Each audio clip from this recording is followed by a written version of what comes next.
On the morning of March 24th, 1998, Amy Lynn Bradley did not disappear. She was erased. At 5:30 a.m., Amy was still alive, still laughing, still leaning against the railing of a luxury cruise ship. By 6 a.m., she was gone. No escrime, no body.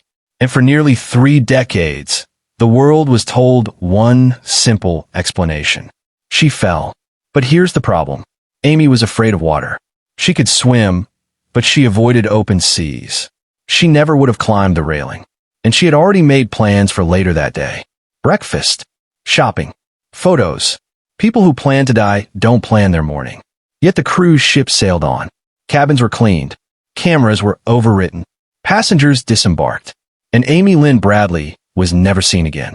Or, so they said, because what surfaced years later, and again in 2026, changed everything. Over the years, witnesses began to speak. A U.S. Navy sailor claimed he met a woman in a Caribbean brothel who whispered one sentence. "My name is Amy Bradley." She described the cruise ship, her tattoos, her fear. Another tourist reported a terrified woman begging for help in a restroom, escorted away before authorities arrived. Then came the photograph. A woman on a beach in the Caribbean. Same height, same facial structure, same tattoos, partially altered. The FBI didn't dismiss it. They analyzed it. And in 2026, a former law enforcement contractor broke decades of silence. He claimed something chilling, that Amy's disappearance was never treated as an accident internally. According to him, crew members were questioned and released quietly. Passenger logs were altered. Surveillance gaps were unexplained.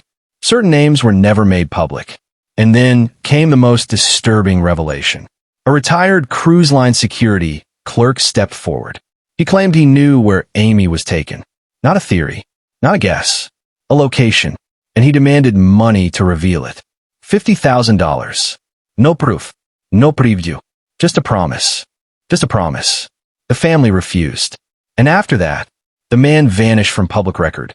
In 2026, investigators re-examined crew rosters from that night. One name appeared repeatedly. A staff member who worked near Amy's cabin, had prior allegations, was transferred off the ship weeks later. Not fired, transferred to another country.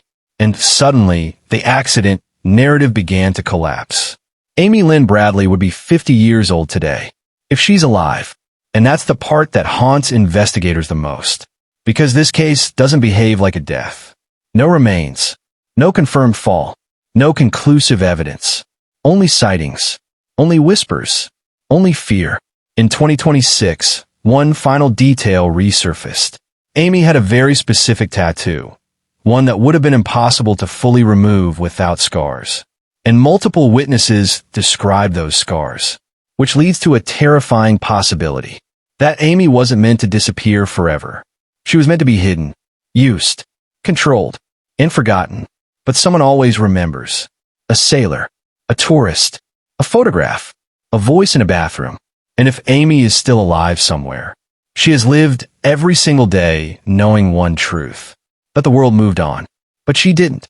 And maybe, just maybe, this case was never about how she vanished, but about why someone worked so hard to make sure she was never found.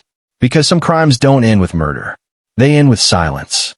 And silence is the loudest confession of all.